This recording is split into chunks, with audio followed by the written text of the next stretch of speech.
ayyul amal ahabbu ilallah, apa amal yang paling disukai Allah Subhanahu wa taala? Pertanyaan Abdullah bin Mas'ud radhiyallahu an, pertanyaan orang yang cerdas. Di mana letak cerdasnya? Dia tak bertanya amal itu apa saja, tapi dia bertanya amal itu semua orang tahu banyak. Ada puasa sunat, ada zikir, ada baca Quran, ada menyantuni anak yatim, ada bangun masjid, ada tahajud malam. Di antara amal yang sedemikian banyak ini, kalau aku ingin mendekatkan diriku kepada Allah Ta'ala dengan amal soleh, jelas alladzi khalaqal mauta, dia yang menciptakan mati, wal hayata, dia yang menciptakan hidup, liyabluwakum ayyukum ahsanu amala. Allah membuat hidup, buat mati. Ada yang pagi ini menangis baru saja lahir, tapi ada juga yang baru saja ditangisi karena meregang nyawa, meninggal di rumah sakit. Untuk apa dibuat Allah? Ada hidup, ada mati, ada lahir, ada meninggal. Liyabluwakum ayyukum ahsanu amala, untuk diuji siapa yang paling baik amalnya. Innal insana lafi khusr, sesungguhnya manusia itu rugi. Bapak ibu saya rugi.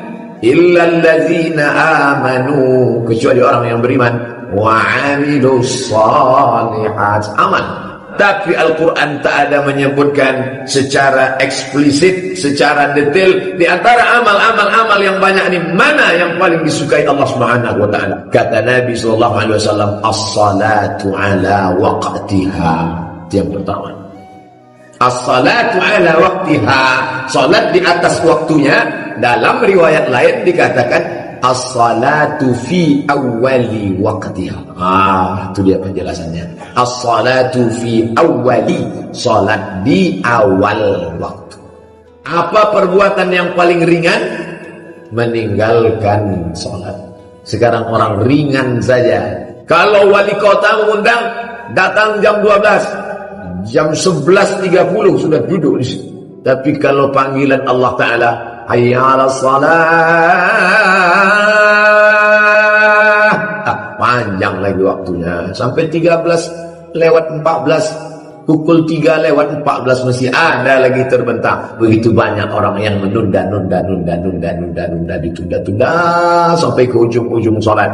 Maka sesungguhnya orang yang menunda sholat itu bukan saja sekedar melalaikan suatu perbuatan yang agung dan mulia, tapi juga dia sudah termasuk dalam golongan fawailun, celaka, lil musallin, bagi orang yang sholat. Celaka bukan orang tak sholat. Fawailun lil musallin, celaka bagi orang yang sholat. Kalau orang yang sholat saja celaka, apalagi yang tak sholat. Perbuatan yang agung dan mulia, intizarus salah, menunggu sholat. Ada yang megang Quran, ada yang megang tasbih. Intizarus salah, menunggu sholat. Yang satu megang Quran, yang satu megang tasbih, yang satu megang HP. Ini bapak ini main-main HP pula di masjid. Setelah didekati, astagfirullah, rupanya membaca Quran digital. Yang sebelah itu tak baca Quran, tapi dia mendengarkan.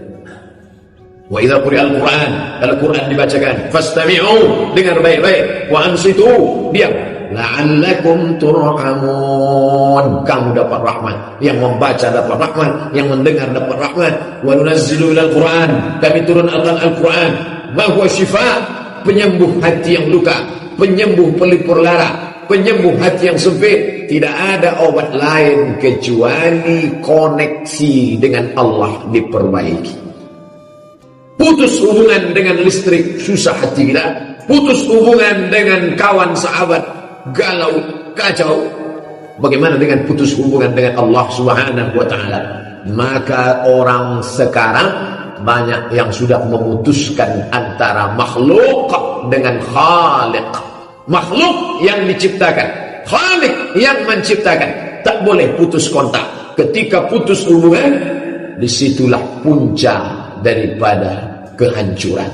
Datanglah iblis, datanglah setan, datanglah hantu, datanglah segala yang mengganggu. Kenapa? Karena putus hubungan. Makanya satu-satunya agama di dunia ini yang mengajarkan tak pernah putus hubungan dalam pergeseran waktu adalah agama Islam. Enak saja orang sekarang meninggalkan sholat. Padahal apa kata Nabi? Man tarakas salata muta'ammidan, siapa yang meninggalkan salat secara sengaja, faqad kafara, maka kafirlah dia. Jihar nyata. Apa maknanya? Dalam Islam itu ikatan MOU, Memorandum of Understanding, antara kita dengan Allah Subhanahu wa Ta'ala adalah salat. Anakku, ayah nampaknya tak lama lagi akan meregang nyawa sakaratul maut. Aku akan mati, nak. Pesanku cuma satu kepada engkau. Apa itu ya? Jangan kau tinggalkan salat. Yang kedua, apa lagi? Qultu, aku berkata, kata Abdullah bin Mas'ud dalam hadisnya kita kaji. Qultu, aku berkata kepada Nabi, summa ayyu, apa lagi ya Rasulullah? Tadi yang pertama kau katakan salat berjamaah, ya, salat di awal waktu, ya. Yang kedua apa ya Rasulullah? Apa kata Nabi? Birrul walidaini. Birru, berbuat baik. Kita selalu mengatakan berbakti. Walidaini, kepada kedua orang tua. Kenapa tidak disebutkan berbuat baik kepada anak?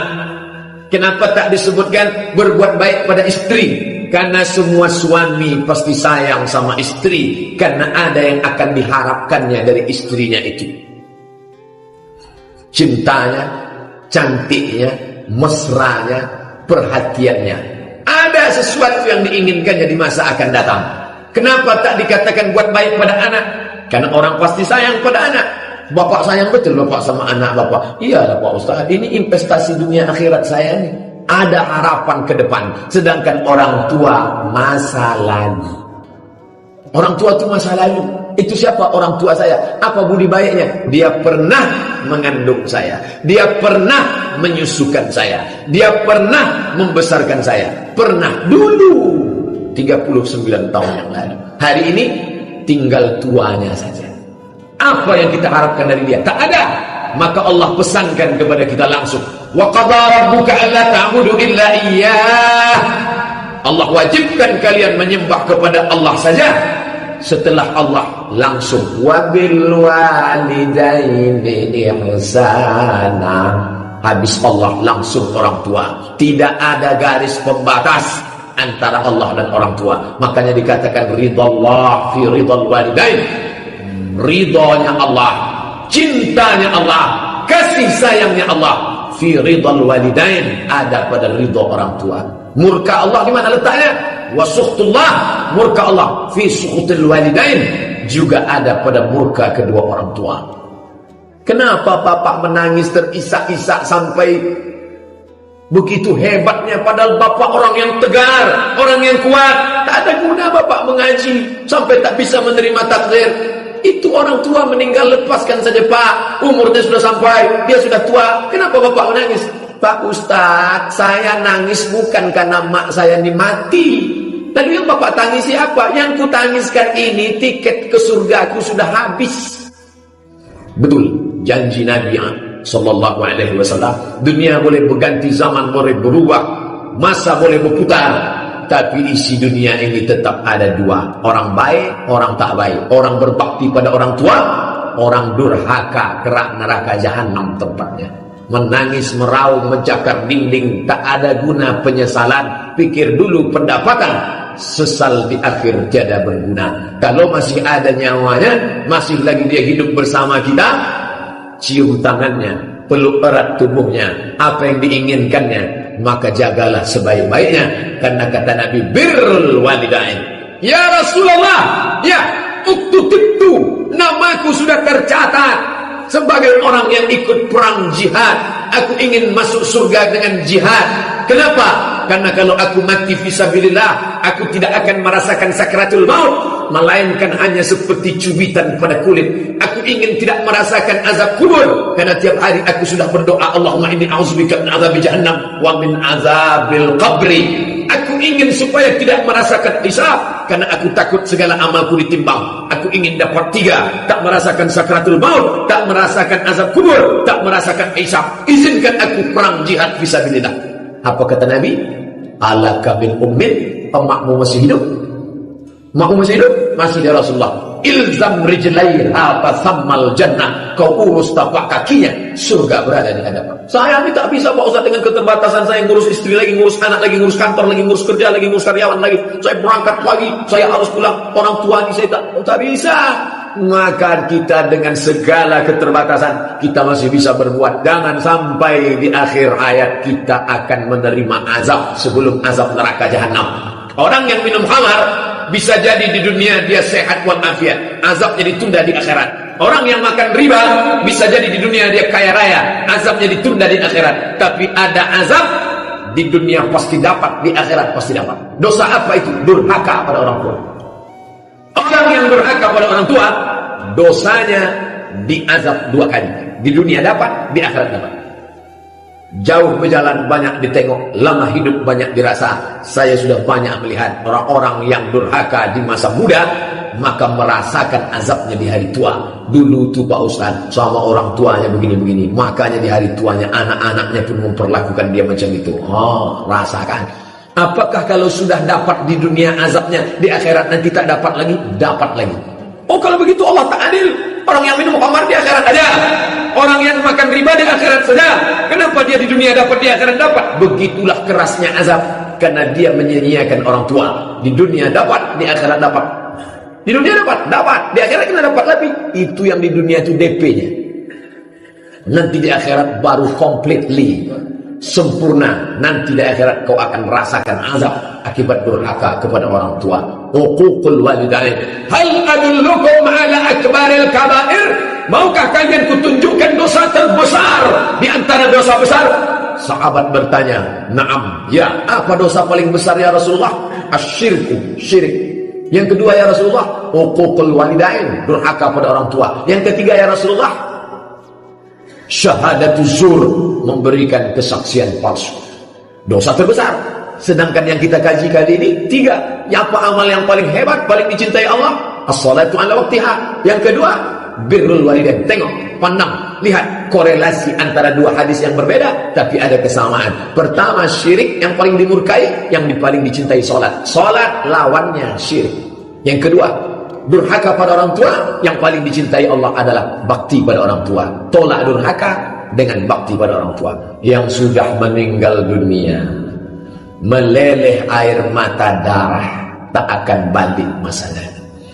Penyesalan yang sangat dalam, tak dapat dijemput balik pulang. Jadi bagaimana caranya Pak Ustaz?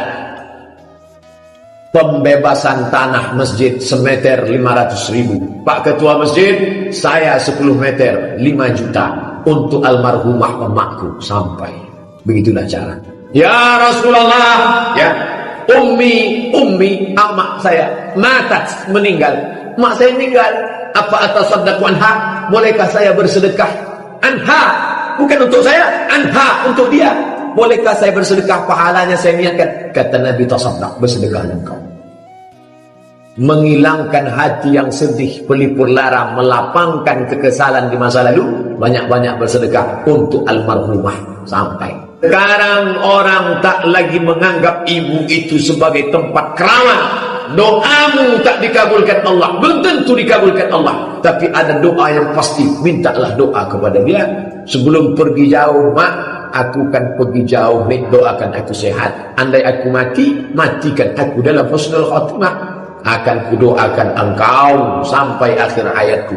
Doa ibu itulah yang menyertai banyak di antara bapak ibu ini. Suksesnya di mana? Di ujung lidah seorang ibu. Jangan sia-siakan orang tua kita. Ustaz dari tadi ibu saja. Ayah macam mana? Ayah penting. Tapi Nabi mengatakan 3 kali. Ummuka, summa man ummuka, summa man ummuka, summa man abuka. Berapa kali dia tak jadi solat duha gara-gara kita? Berapa kali dia tak tahajud malam gara-gara tangis pekik, tangis ratap kita? Berapa kali dia puasa? Yang jelas-jelas dia tak puasa 90 hari gara-gara kita. 30 hari dia tak puasa karena kita dalam perutnya. 30 hari lagi dia tak puasa karena kita menyusukan tahun pertama. 30 hari lagi dia tak puasa karena kita menyusu tahun kedua. Di tahun ketiga, tahun keempat dia mau mengganti qada puasa, lahir pula adik kita. Di hari tua ini dia mau puasa, kita titipkan pula anak kita ke rumah dia. Betapa kurang ajarnya kita di hadapan Allah. Dia tak pernah marah. Mak, jaga sekejap ya mak, aku mau pergi. Iyalah, aku sayang cucuku ini. Tapi kita sudah membiarkan dia tanpa ibadah mahlah. Tak sempat dia dulu baca Quran karena anak tu do re mi fa sol la si do langsung pamil itu. Sekarang dia ritualnya dilapangkanlah dia, bawa dia ke masjid. Mau iktikaf kemana? Iktikaf ke Rahman, iktikaf ke Al-Falah, iktikaf ke Akramun Nas, iktikaf, mari bawa. Yang menenangkan hatinya di hari tuanya itu tidak ada lain daripada ibadah. Pak Ustaz, anak saya ini kaya-kaya Pak Ustaz. Yang satu di Jogja, yang satu di Singapura, yang satu di Surabaya. Kemarin waktu Idul Fitri pulanglah mereka semua. Begitu pulang mereka datang habis maghrib, makan, habis itu semuanya pergi. Kemana? Tidur di hotel. Nah, aku rindu sama kalian. 30 tahun yang lalu kita tidur di rumah ini waktu ayah kalian masih ada. Aku rindu saat kita dulu sama bercengkrama. Di hari tuaku ini aku ingin melihat cucu-cucuku. Apa kata menantu? Ayolah bang, udah mulai gatal-gatal nih tidur di sini. Kapan lagi engkau menyenangkan hati orang tuamu? Dia tak ingin kau berikan gelang emas besar. Dia tak ingin kau berikan baju sutra. Dia sudah tua, tak ada gunanya dia pakai itu semua. Yang dia inginkan adalah menengok anak menantunya peluk cium, mesra, hati senang, nampak kebersamaan. Itulah yang diinginkannya di masa tuanya. Bapak Ibu yang dimuliakan Allah, jangan kita ukur orang tua kita itu dengan materi yang ada pada kita. Kita tak pernah mampu membayarnya. Makanya diletakkan dia setelah sholat, birrul walidain. Yang ketiga, yang terakhir. Qultu, kukatakan kepada Nabi, summa ayyun, apa lagi ya Rasulullah? Kata Nabi, al-jihadu fi sabilillah. Jihad. Padahal kalau susunan menurut logika akal ini susunannya salah. Kenapa salah? Mestinya kan jihad dulu. Habis jihad baru orang tua. Habis orang tua baru sholat. Kenapa yang paling berat belakangan? Karena ternyata memang sholat berjamaah istiqomah berat. Merawat orang tua di hari tuanya berat. Nomor 3 yang berat adalah jihad fisabilillah. Jihad itu apa Pak Ustaz? Bardul juhdi, mengerahkan segenap kemampuan. Apa yang ada pada kita? Bi amwalikum, harta, duit, kirim untuk beli jaket musim dingin di Suriah, untuk beli tenda kemah wakaf terbaik. Jihad itu man jahaza ghazian faqad raza. Siapa yang mempersiapkan alat-alat untuk jihad, dia sudah ikut berjihad fisabilillah. Pagi ini kita diajak berjihad. Jihadnya bukan membunuh orang kafir, tapi menunjukkan rasa tak suka kepada 2 hal. Kami tak suka orang Islam dipimpin orang kafir. Kami tak suka kalian menghina Quran kami. 2 perasaan ini mau ditunjukkan dalam bentuk melawan kemungkaran tanpa anarkis. Itu hebatnya orang Islam. Tidak ada motor yang dibakar, tak ada kaca yang pecah, semuanya perdamaian, menunjukkan ketidaksukaan. Man ra'a minkum mungkaran, siapa di antara kalian yang melihat kemungkaran, falyughayyirhu biyadihi, robah dengan tangan. Kekuasaan tak bisa dengan tangan, fa bilisani, dengan lidah sampaikan, tak juga bisa dengan lidah, fa biqalbi, dengan hati. Benci, tak suka, bukan pada orangnya. Karena kalau Allah beri hidayah, bisa saja dia bersyahadat masuk Islam. Benci melihat perbuatannya, mencaci maki Allah, Nabi dan Al-Quran serta ulama. Hati-hati, umat Islam itu seperti lebah. Dia tak mau mengganggu. Kalau dia hinggap di ranting, tak ada ranting yang patah. Tapi kalau diganggu, awas. Sampai masuk ke dalam air kolam pun dia tunggu. Jangan sarang lebah diganggu. Kalau diganggu, dia tunggu. Masalul mu'minin kamasalin nahli. Orang beriman macam lebah. Diganggu dia, awas. Masuk kalian ke sungai, ke kolam, dia tunggu. Begitu kepala kalian muncul, patutnya langsung. Nah, lalu kemudian kata Abdullah ibn Mas'ud, lawis tarzaktuhu, andai kutanya lagi ke Nabi apa-apa, lazadani, pasti ditambahnya. Tapi tak ditambah karena aku takut kalau ditambahnya aku tak sanggup.